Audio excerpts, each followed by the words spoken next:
합니다. 사랑합니다. 네, 오늘 거룩거룩 찬송 우리 감사한데요. 이 청년은 누군가 궁금하시죠? 네, 우리 지휘자님 큰아들이시랍니다. 우리 수고하셨다고 이렇게 박수하면 좋겠습니다. 네, 감사합니다. 네, 하나님이 더 큰 영광 받아 주셨을 줄 믿습니다. 네.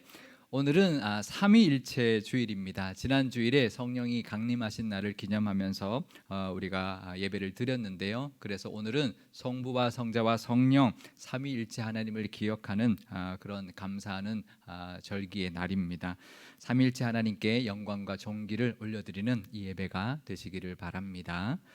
6월은 호국 보훈의 달입니다. 현충일도 있고요, 6.25가 있는 달인데요. 나라를 지키기 위하여 희생하신 분들을 기억하고 그 숭고한 희생에 감사하는 시간이 되시기를 바랍니다. 특별히 우리 교회는 6.25 전쟁이 끝난 그 폐허 속에 세워진 교회이기 때문에 더욱 큰 의미가 있는데요. 이 날을 잘 지켜서 우리 후손들에게 평화와 번영이 있는 나라로 잘 물려주어야 할 것입니다. 하지만 우리 믿는 사람들에게는 이 고백도 있어야 할 것입니다. 이 나라를 지켜주시고 세워주신 분은 누구실까요? 하나님이시라는 것을 고백하는 믿음도 있어야 할 것입니다. 그런 의미에서 오늘은 이스라엘을 세우시고 지켜주셨던 하나님을 기억하고 감사했던 절기에 대하여 은혜를 나눠보려고 합니다. 우리나라도 하나님이 지켜주셨기 때문에 그 많은 위기들을 극복했던 것이고요, 지금의 이런 번영된 나라를 이루게 된 줄 믿습니다. 이스라엘의 하나님이 바로 우리의 하나님이라는 것을 우리가 기억하면서 다시 한번 감사드리는 이 예배의 시간이 되시기를 바랍니다. 이스라엘 백성들이 정말 가나안 땅 이제 코앞까지 왔습니다. 이제 요단강만 건너면 가나안 땅인데요. 모세에게 여호수아를 새 지도자로 세우고 새로운 시대를 이제 준비해라라고 말씀하셨는데요. 그러니까 이제는 광야 2세대들의 시대, 여호수아의 시대를 준비하는 그 시점에 하나님이 모세에게 마지막으로 또 당부하신 것이 있었습니다. 민수기 28장 1절에서 2절 말씀입니다.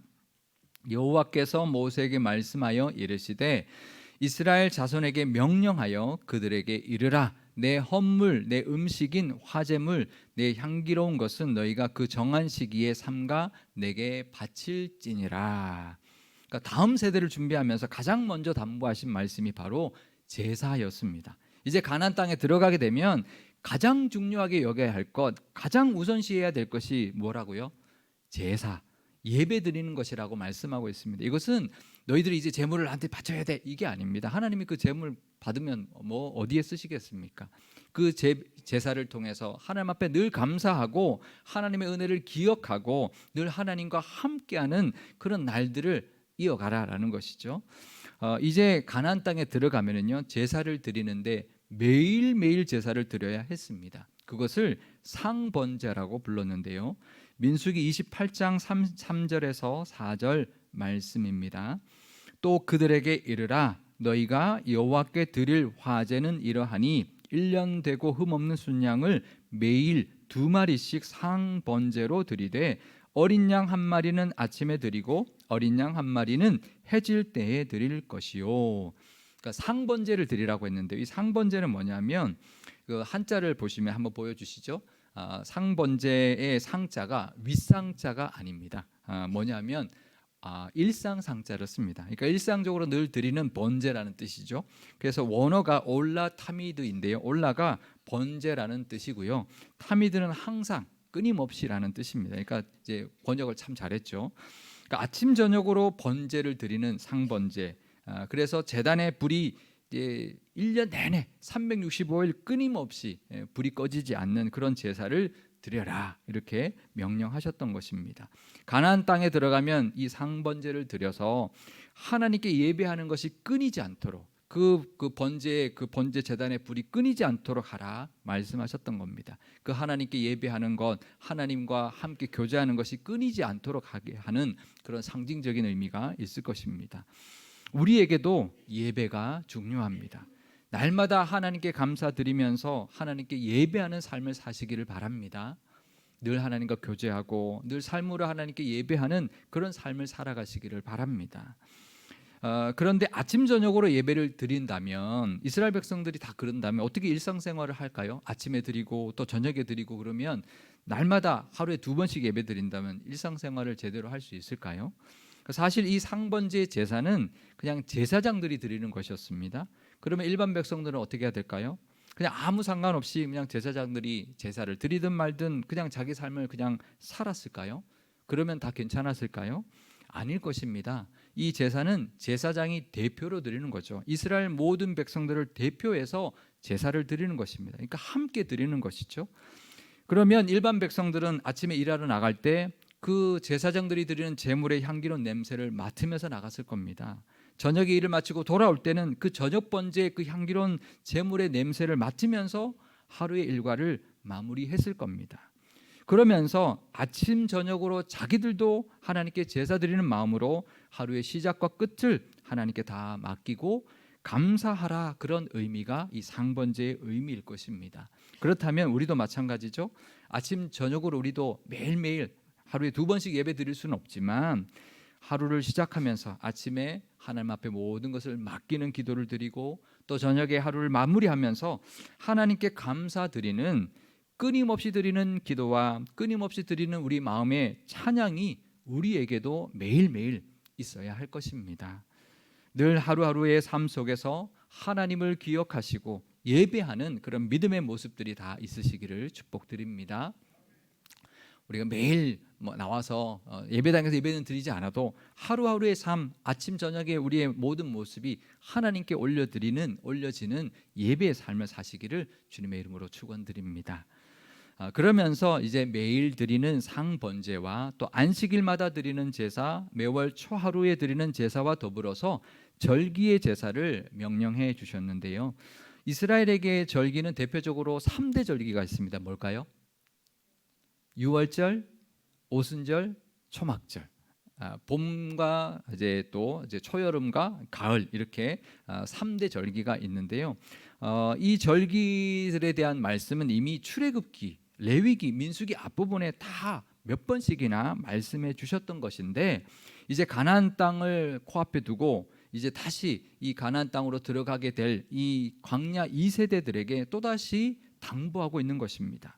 왜냐하면 이 절기의 제사에는 아주 특별한 의미들이 있기 때문인데요.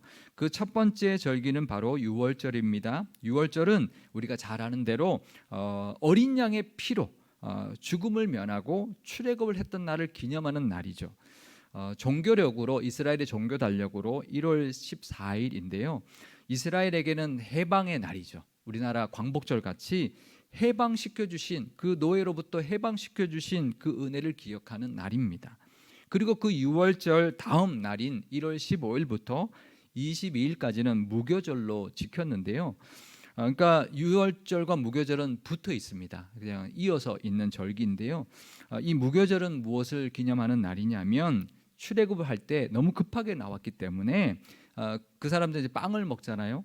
근데 빵을 만들려면 반죽에 누룩을 넣고 발효를 시켜야 합니다. 근데 그럴 시간이 없었습니다. 그래서 그냥 누룩을 넣지 않은 그런 반죽으로 이제 빵을 만들어서 부풀지 않은 무교병을 먹었던 그때를 기억하면서 그 은혜에 감사하는 절기였던 것이죠. 하나님의 은혜는요, 갑자기 옵니다. 우리가 이렇게 오구나 이게 아닙니다. 갑자기 옵니다. 그게 이제 무교병의 은혜인 거죠. 또 그 정말 제대로 부풀지도 못했던 것을 먹었던 그런 또 때가 있었다라는 것도 기억하는 그런 시기인 것이죠. 우리 각자에게도 하나님의 그런 은혜가 있었을 겁니다. 또 눈물 젖은 빵을 먹었을 때도 있었을 겁니다. 그렇죠? 다 있으시죠? 정말 힘들었을 때 정말 눈물 젖은 빵, 정말 그들은 제대로 부풀지 않은 무교병을 먹었던 때가 있었다라는 것을 기억했던 것처럼 우리도 눈물 젖은 빵을 먹을 때가 있었고요. 그때도 하나님이 지켜주셨습니다. 아멘이시죠? 이 대한민국도 마찬가지입니다. 6.25 전쟁 이후에 완전 폐허가 되었습니다. 그런데요, 하나님이 먹이셨고요, 입히셨고요, 다시 일으켜 세워주셨습니다. 다 하나님의 은혜였습니다. 또 많은 도움의 손길도 전 세계적으로 보내주셨습니다. 그 은혜를 우리가 기억해야 합니다. 이제는 우리가 그 은혜를 이제는 갚아야 될 때고요, 나누며 살아야 할 때일 것입니다. 이 호국 보훈의 달에 우리나라를 지키시고 보살펴 주신 하나님께 감사하는 시간 되시기를 바랍니다. 또 우리 각자에게도 분명히 어려웠던 시기들 있었는데 잘 보낼 수 있도록 지켜주셨고 이끌어 주셨던 그 하나님께도 감사하는 시간 되시기를 바랍니다. 눈물 젖은 빵을 먹었던 그 시절에도 하나님이 함께해 주셨습니다. 지켜주셨습니다. 보호해 주셨습니다. 그 은혜를 기억하면서 감사하는 시간이 되시기를 바랍니다. 두 번째 명절은 오순절인데요. 오순절은 유월절과 무교절로 이어지는 그 절기 중에 안식일이 있을 겁니다. 그 안식일로부터 7번째 안식일이 지난 다음 날 지켰던 절기인데요. 그래서 칠칠절이라고도 불렀고 오순절이라고도 불렀습니다. 이날은 이스라엘의 종교 달력으로 3월 6일이었는데요. 이날은 무엇을 기념하는 날일까요? 우리가 그냥 오순절 이렇게만 말했지 무엇을 이스라엘 백성들이 기념하고 감사한 날인지는 잘 모르고 넘어가는 경우가 많이 있는데요. 이스라엘 백성들이 출애굽을 했습니다. 그래서 50일 걸어서 어디에 도착을 했냐면 시내산에 도착을 했고요. 거기서 하나님의 율법을 받았습니다. 처음으로 하나님의 말씀을 받았고요. 그 날을 기념하는 날이 바로 이 오순절입니다. 그러니까 말씀을 주신 날을 기억하고 감사하는 날인 거죠. 또 시내산에서 그 언약, 말씀으로 언약을 맺고 하나님의 백성이 되었고 하나님이 통치하는 나라가 드디어 시작되었다라는 것을 기억하고 감사하는 절기가 오순절이었습니다. 우리나라에도요, 하나님이 말씀을 주신 날이 있었습니다. 올해가 바로 개신교 선교 140주년이 되는 해인데요. 선교사님들 우리나라에 올 때요, 우리나라 말로 번역된 성경을 들고 왔습니다. 참 대단하죠? 이미 산둥반도 중국에 있는 선교사들이 우리나라 말로 성경을 다 번역해서 그 성경을 들고 또 미국의 본토에 있는 선교사들이 또 함께 우리나라로 들어와서 140년 전에 개신교 선교가 이루어졌습니다. 그 선교를 통해서 그 성경을 통해서 하나님의 말씀이 선포되었고요. 말씀의 부흥이 이 땅에 일어났습니다. 또 우리에게도 말씀을 우리 각자에게도 말씀 주신 은혜가 있을 것입니다. 그 은혜 늘 우리가 기억하고 붙들고 감사하실 수 있기를 바랍니다. 내게 주신 말씀들 다시 기억하시고요. 다시 붙드시고 그 말씀의 은혜를 다시 누리며 살아가시는 저와 여러분 다 되시기를 바랍니다. 오순절은 신약에 와서 성령 강림 주일이 되었죠. 그때 예수님이 성령이 오시면 이런 일이 일어날 것이다 말씀하셨는데요. 요한복음 14장 26절 말씀입니다. 보혜사 곧 아버지께서 내 이름으로 보내실 성령 그가 너희에게 모든 것을 가르치고 내가 너희에게 말한 모든 것을 생각나게 하리라. 그러니까 이 성령님은 다른 사역도 많이 하시지만 특별히 말씀을 기억하고 말씀을 붙드는 그런 은혜를 주십니다. 예수님이 가르쳐 주셨고 하셨던 모든 말씀을 다 생각나게 하시는 분이 바로 성령님이라고 말씀하고 있는 것이죠. 그러니까 성령님은 말씀을 깨닫게 하시는 은혜를 주시고 그 말씀을 기억하고 붙들게 해주시는 분이라는 것입니다. 우리에게도 이 보혜사 성령의 도우심이 있습니다. 이 도우심으로 말씀의 깨달음이 늘 있으시고 그 말씀의 은혜를 늘 붙들고 누리며 살아가시기를 축원드립니다. 마지막 세 번째 절기는 초막절인데요. 장막절이라고도 불렀습니다. 왜냐하면 광야 40년 동안 초막과 광야에서 지냈던 것을 기억하면서 그때도 함께 주신 하나님께 감사하는 절기가 이 장막절, 초막절인데요. 이스라엘의 종교 달력으로 7월 15일부터 22일까지 총 8일간 지켰던 절기입니다. 유대인들은 지금도요, 이스라엘 사람들 지금도 이 초막절을 지킵니다. 그래서 이 초막절 8일 동안 집에 살지 않습니다. 집 밖에 천막을 치고 그 안에서 이 8일 동안 보냅니다. 제가 예전에 한번 사진들 보여드린 적이 있는데요. 아파트에 사는 사람들은 베란다에 천막을 치고요. 또 가정집에 사는 사람들은 그 길에 그 집 앞에 길에다가 천막을 치고 그 안에서 살아갑니다. 8일 동안 살면서 기억합니다. 3,500년 된 그때의 은혜를 아직도 기억하고 그 절기를 지키고 있습니다. 우리에게도 지켜주신 은혜가 있습니다. 아무것도 없는 광야 같았을 때가 있었고요. 우리도 추위와 더위 속에서 수많은 위협 속에서 지켜주셨던 하나님의 은혜가 있었습니다. 마치 장막 속에 지냈던 것처럼 보였던 그런 시절이 분명히 있었습니다. 그때도 하나님이 함께 해주시고 보호해 주시고 안전하게 잘 살게 해주셨습니다. 그 은혜들 다 있으실 겁니다. 우리나라도 마찬가지입니다. 가난하게 살았던 때가 있었습니다. 일제강점기 후에 6.25 전쟁까지 일어났으니 지금 이렇게 부유한 나라로 성장하고 그런 나라가 될 것이라고 상상도 못했을 겁니다. 하지만 우리나라가 이렇게 부유하고 부강한 나라가 된 건 다 하나님의 은혜 덕분입니다.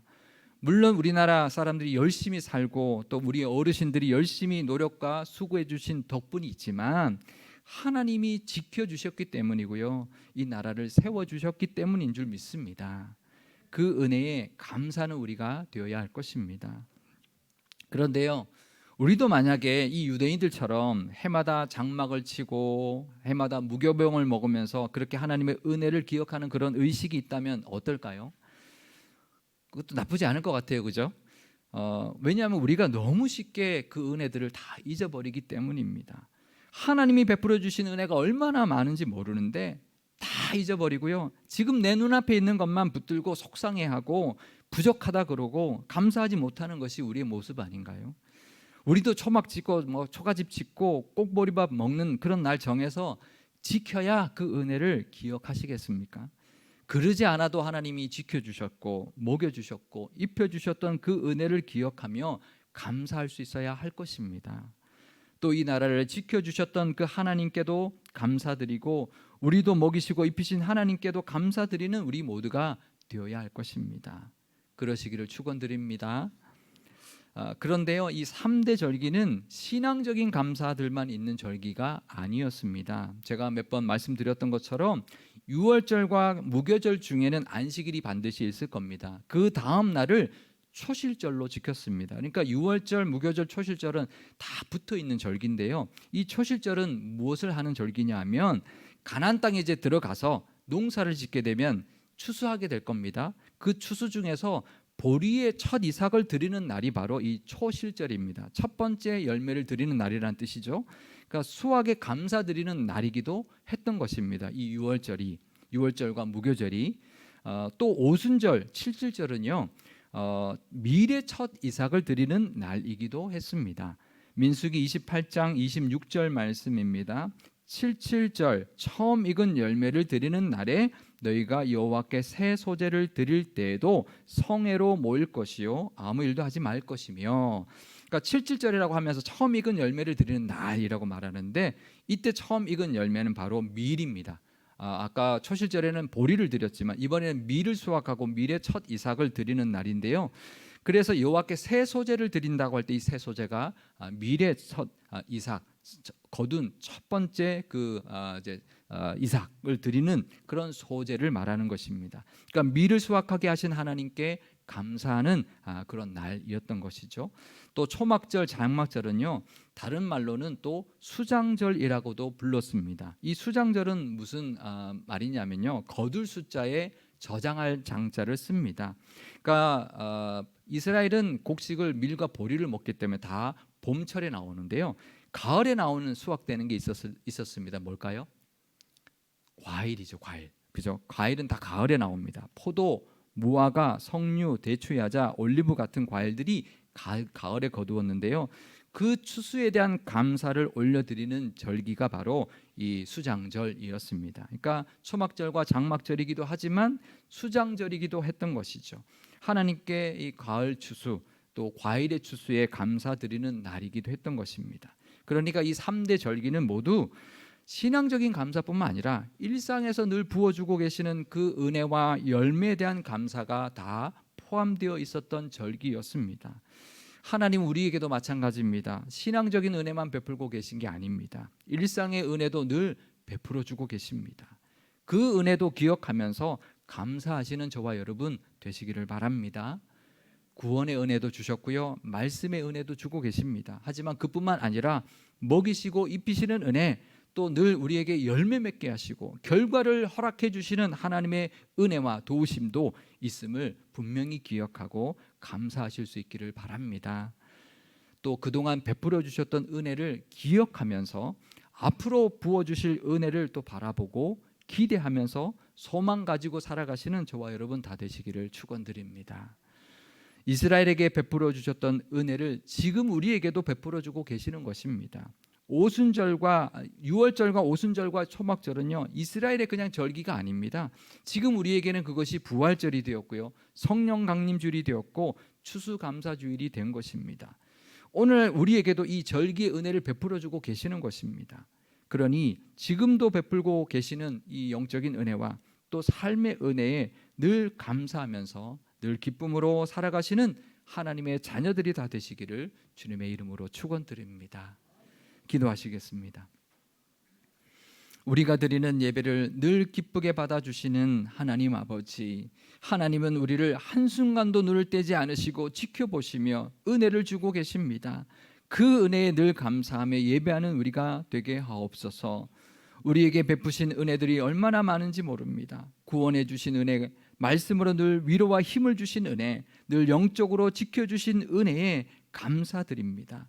하지만 그런 영적인 은혜뿐만 아니라 일상을 살아가면서도 필요한 모든 것들을 공급해 주시고 채워주신 은혜들이 있었음도 기억하게 하옵소서. 눈물 젖은 빵 먹을 때도 있었습니다. 그때도 함께 해주셨고, 광야의 길을 걸을 때도 있었습니다. 그때도 지켜주셨으며, 초막 같은 곳에 살 때도 있었습니다. 그때도 먹이시고 입혀주셨습니다. 그동안 베풀어 주셨던 모든 은혜를 다 기억하면서 감사하는 믿음을 주옵소서. 이 나라도 해방시켜 주셨고 전쟁으로부터 보호해 주셨으며 경제적으로도 큰 성장을 이루게 해 주셨으니 다 하나님의 은혜였음을 고백합니다. 이제는 그 받은 은혜 나누는 나라 되게 하시고 우리도 받은 은혜 나누기 위하여 선교와 전도의 사명 잘 감당하는 교회와 모든 교우들 다 되게 하옵소서. 우리와 늘 함께 하시며 지키시고 인도하시는 삼위일체 하나님께 감사드리며 우리 주 예수님의 이름으로 기도드리옵나이다. 아멘.